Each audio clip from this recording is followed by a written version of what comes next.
بسم الله الرحمن الرحيم الحمد لله رب العالمين والعاقبة للمتقين والصلاة والسلام على شمس الهداية واليقين وعلى آله وأصحابه أجمعين أما بعد فقد قال الله تبارك وتعالى في القرآن الكريم أعوذ بالله من الشيطان الرجيم بسم الله الرحمن الرحيم إن في خلق السماوات والأرض واختلاف الليل والنهار لآيات لأولي الألباب صدق الله العظيم اللهم صل على سيدنا محمد وعلى آل سيدنا محمد وبارك وسلم اللهم صل على سيدنا محمد وعلى آل سيدنا محمد وبارك وسلم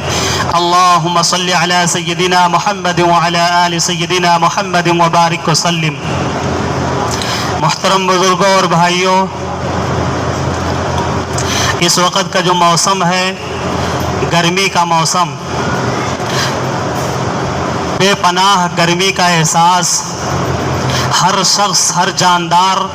گرمی کی شدت سے پریشان ہے، پیاس کا احساس، پسینے کا خروج، دھوپ میں نکلنے کی تکلیف، تمام طرح کی پریشانیاں ہیں اس موسم میں، موسم گرما میں۔ گرمی کا موسم کیوں ہوتا ہے اور موسم کے گرمی کے کیا فائدے ہیں اور کیا نقصانات ہیں؟ گرمی کے موسم میں، اس شدت کی گرمی میں ہمیں کرنا کیا چاہیے اور کن چیزوں سے بچنا چاہیے، اسی تعلق سے انشاءاللہ کوشش ہوگی کہ اس موقع کے لحاظ سے کچھ باتیں آپ کے سامنے آ جائیں۔ سب سے پہلے اللہ تبارک و تعالی کس قدر قادر مطلق ہیں، اور اللہ تبارک و تعالی کی خلقت میں، اللہ کی قدرت میں اگر غور کریں تو ایمان میں اضافہ ہوگا۔ خود اللہ تبارک و تعالی نے بیان فرمایا ہے ان فی خلق السماوات والارض واختلاف اللیل والنہار لآیات لأولی الالباب، کہ آسمان اور زمین کی خلقت میں اور رات اور دن کے اختلاف میں، بدلنے میں غور کرو عقل والو۔ اللہ تبارک و تعالیٰ فرما رہے ہیں کہ ہم نے تمہیں سمجھ دیا ہے، عقل دیا ہے، عقل کو دوڑاؤ اور غور کرو ہماری خلقت میں، آسمانوں کے پیدا کرنے میں، زمین کے پیدا کرنے میں، اسی طرح رات اور دن کے پیدا کرنے میں، کہ ہم نے رات کو بنایا، دن کو بنایا، کس طرح سے بنایا، کیسے بنایا۔ ایک دوسری آیت میں اللہ تبارک و تعالیٰ نے فرمایا یولج اللیل فی النہار ویولج النہار فی اللیل، کہ یہ رات کبھی چھوٹی ہو جاتی ہے، کبھی بڑی ہو جاتی ہے، یہ دن کبھی چھوٹا ہوتا ہے، کبھی بڑا ہو جاتا ہے۔ یہ اللہ تبارک و تعالیٰ کی زبردست قدرت ہے ان چیزوں میں۔ چنانچہ 21 جون کو سب سے بڑا دن مانا جاتا ہے اور سب سے چھوٹی رات مانی جاتی ہے سال بھر میں۔ اسی طرح 22 دسمبر کو سب سے چھوٹا دن مانا جاتا ہے اور سب سے لمبی رات مانی جاتی ہے۔ اسی کو اللہ نے فرمایا یولج اللیل فی النہار، کہ ہم ہی ہیں کہ دن کو رات میں داخل کر دیتے ہیں اور پھر رات کو دن میں داخل کر دیتے ہیں، یعنی دن کا کچھ حصہ رات بنا دیتے ہیں، رات کا کچھ حصہ دن بنا دیتے ہیں۔ اس طرح سے دن بڑا ہو جاتا ہے کبھی، اور کبھی رات چھوٹی ہو جاتی ہے، اور کبھی رات بڑی ہو جاتی ہے، دن چھوٹا ہو جاتا ہے۔ یہ اللہ تبارک و تعالیٰ اپنی قدرت کو خود اپنے کلام عظیم الشان میں بیان فرمایا ہے۔ یہ اللہ تعالیٰ کی قدرت ہے۔ یہ موسم ہم جو دیکھ رہے ہیں 37 ڈگری ٹمپریچر اور اس سے بڑھ کر کے 42-45 تک تاپمان یہ ٹمپریچر پہنچ گیا ہے اس بار، اور بھی بڑھنے کا اضافہ موسمیات کی طرف سے انومان لگایا جا رہا ہے۔ لیکن اسی دھرتی اور زمین پر کچھ فاصلے پر کچھ ملک ایسے بھی ہیں جو اس وقت ٹھنڈی سے پریشان ہیں، بے پناہ ٹھنڈک ہے، جیسے کہ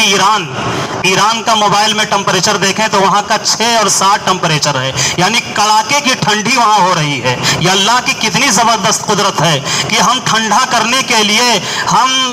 اپنے کمرے کو تھوڑا سا ٹھنڈا بنانے کے لیے کتنا کچھ جتن کرتے ہیں، اے سی کا استعمال کرتے ہیں، اے سی چلاتے ہیں، سوراخ تک بند کر دیتے ہیں، دروازہ کھڑکی تک بند کر دیتے ہیں، پھر کہیں جا کر کے 16-17 ٹمپریچر کر پاتے ہیں ٹھنڈا۔